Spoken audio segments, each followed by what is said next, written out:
So the quantum effects to social media, what might they be in the future? Well, there are good and bad effects, of course. When we look at the bad effects, I'll talk to you about predictive analytics, big data, and the ability to microanalyze in an uber-valent society what individuals out there in the world are thinking, feeling, and seeing.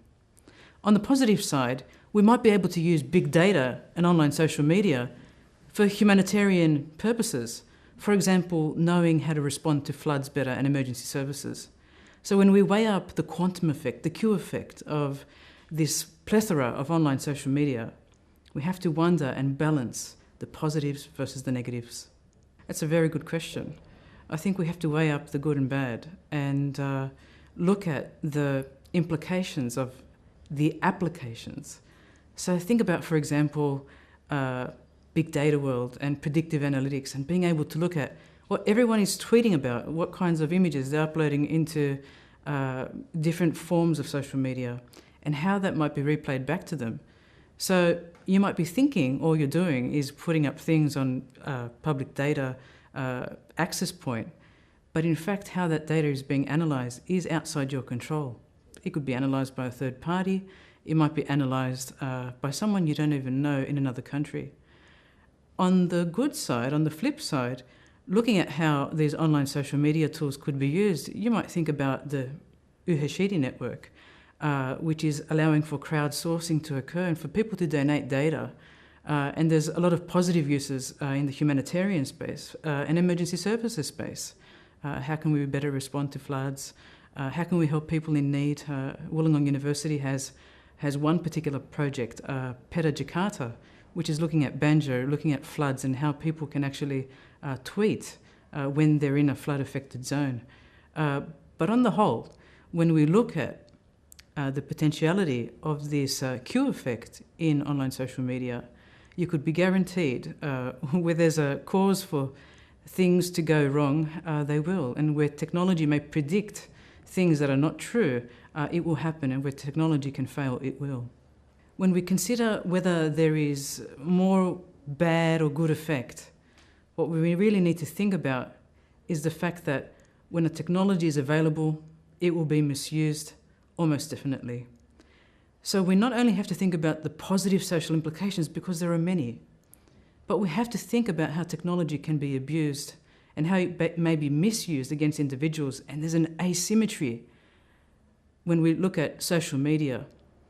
It's okay for the technology to fail, but when individuals are caught out by private information being leaked online, well, that's a whole different story. There's an asymmetry. You have one life, but millions potentially are observing you. The role of surveillance in the Q effect is huge. In the future, we're not only going to be gathering structured data, but also unstructured data. So traditionally, we've thought about data mining in the way that we go about collecting publicly available data. We may bring that in and conduct sentiment analysis on it or content analysis. But in actual fact, the data that will be most useful in the future are things to do with audio-visual data, not just your text data that you're used to analysing. So think about Google Glass. Think about the prospect of allowing people to be part of your social network and to see what you are seeing, even though you're not co-located in the same space. All this live streaming data, this data that's gathered by wearable technologies at the person view level, can be amalgamated and analysed. And that's really rich, dense data that we've considered unstructured and not really useful in analysing. But the Q effect will allow us to take in huge amounts of data with huge amounts of processing power and come out with some kind of pattern or trend that tells us a lot about the individual. Not only who they are, but where they are, what condition they're in, and what they're doing through photographic evidence. So the Q effect, who will it benefit? Well, guaranteed it will benefit government. Government who's increasingly looking for more secure solutions. And it'll also benefit those people who are the innovators, those people who are the producers of these technologies. Let's just look at encapsulating the Q effect in industry. Creates more jobs, creates a marketplace, new devices are sold, people buy them. But the recipients of these devices are average, everyday citizens. and quite possibly we become the victims of this new emerging technology. So we adopt, we follow opinion leaders, we bring them home, we give them to our children, and then we think, how will we use them? And we follow our friends. We look at different ways of applying this technology in ways it was never meant to be used, and we experiment. And we become a part of that social experiment. Many people believe resistance is futile, so they think, don't resist, keep buying the new technologies. Don't think about it, just take it, just do it, as they say. So we adopt without realizing what the repercussions are to our everyday life. And the more we become ingrained in this new technology, in this web, in this internet of everything, because it will be an IOE of the future, this internet of everything. All the touch points will be networked, all the supply chains will be linked, all the value chain stakeholders will be interconnected.